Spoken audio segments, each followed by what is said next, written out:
Nous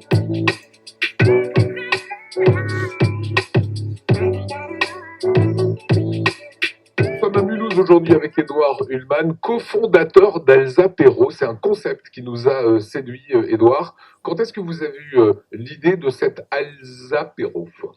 C'était il y a maintenant quasiment 3 ans qu'on est entré au CNAM à Mulhouse et qu'on nous a proposé de faire un exercice pendant l'année, de créer une mini-entreprise.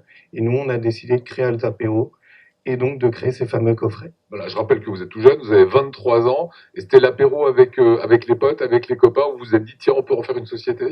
En fait, c'était plus, je buvais pas énormément d'alcool à ce moment-là et je me suis dit que j'allais sortir un projet pour faire aimer l'alcool aux gens, surtout à ceux comme moi qui n'aimaient pas ça. Et donc le coffret m'a bien plu et donc j'ai décidé de le commercialiser avec notre équipe. Avec modération, on est bien d'accord. Toujours avec Alors le modération. concept, si on doit l'expliquer, c'est quoi? Donc ça, c'était le premier qui est celui-là. Ok. Donc ça, c'est la version amère bière, donc avec 2 bières, 2 verres, les mignonnettes d'amère, sirop de citron, les bretzels, toujours le décapsuleur parce qu'on l'oublie toujours, et les sous-bocs pour pas salir la table. Ça, c'était la genèse, c'était le premier projet. Exactement. Le deuxième projet, c'était la version Spritz.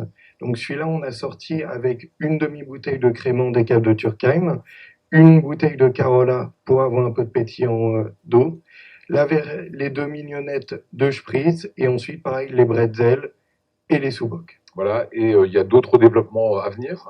Alors là, on est en train de travailler sur d'autres versions comme le coffret Gin Tonic ou Whisky Coca. Alors, une des choses qui est fondamentale chez vous dans votre projet, c'est que vous voulez forcément des produits alsaciens. Exactement. On cherchait vraiment à faire quelque chose d'un peu différent.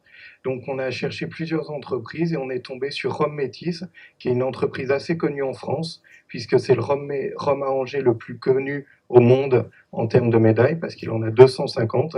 Et on les a approchés. Ils n'avaient pas de distributeur en Alsace. Donc, on s'est dit, maintenant, travaillons ensemble, sachant que tous les fruits et légumes qu'ils utilisent viennent directement d'Alsace. Pourquoi ce cahier des charges aussi strict? Nous, avec notre équipe, on est des vrais amoureux de l'Alsace. Donc, à ce moment-là, on s'est dit qu'on voulait représenter à fond notre région. On est allé voir plein d'autorités alsaciennes. On leur a dit, nous, on est là, on veut travailler avec vous. Ils ont tous été d'accord, comme la DIRA, par exemple, avec Yves de Mangel. Et il nous a dit, on vous suit dans vos projets. Et c'est comme ça que maintenant, on fait que de l'Alsace. Est-ce que le confinement a participé à l'essor de votre société? Alors, il a participé à l'essor de notre société. On a eu au début, au premier confinement, un recul des ventes.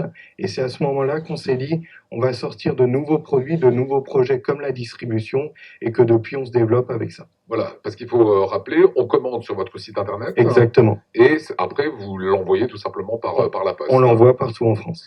Un petit mot sur le logo Alzapéro. Évidemment, ça reprend tous les codes alsaciens. Exactement. En fait, on a beaucoup travaillé ce logo.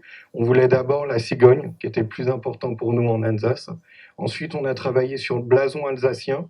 Et à ce moment-là, on s'est dit, le blason ressemble à un verre, en tout cas le haut d'un verre.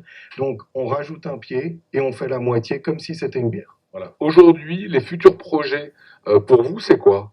Alors là, les futurs projets, ce serait potentiellement l'ouverture d'une boutique. On se dit qu'on va voir ce qu'on peut faire. Allez, peut-être pas pour cette année, mais c'est un des gros projets qu'on veut sortir pour représenter dans notre boutique tous nos produits. Vous m'avez parlé d'un bar aussi. Oui, ça c'est un autre petit projet, donc on verra si à côté de notre boutique, on peut mettre un bar pour encore plus distribuer nos beaux produits alsaciens.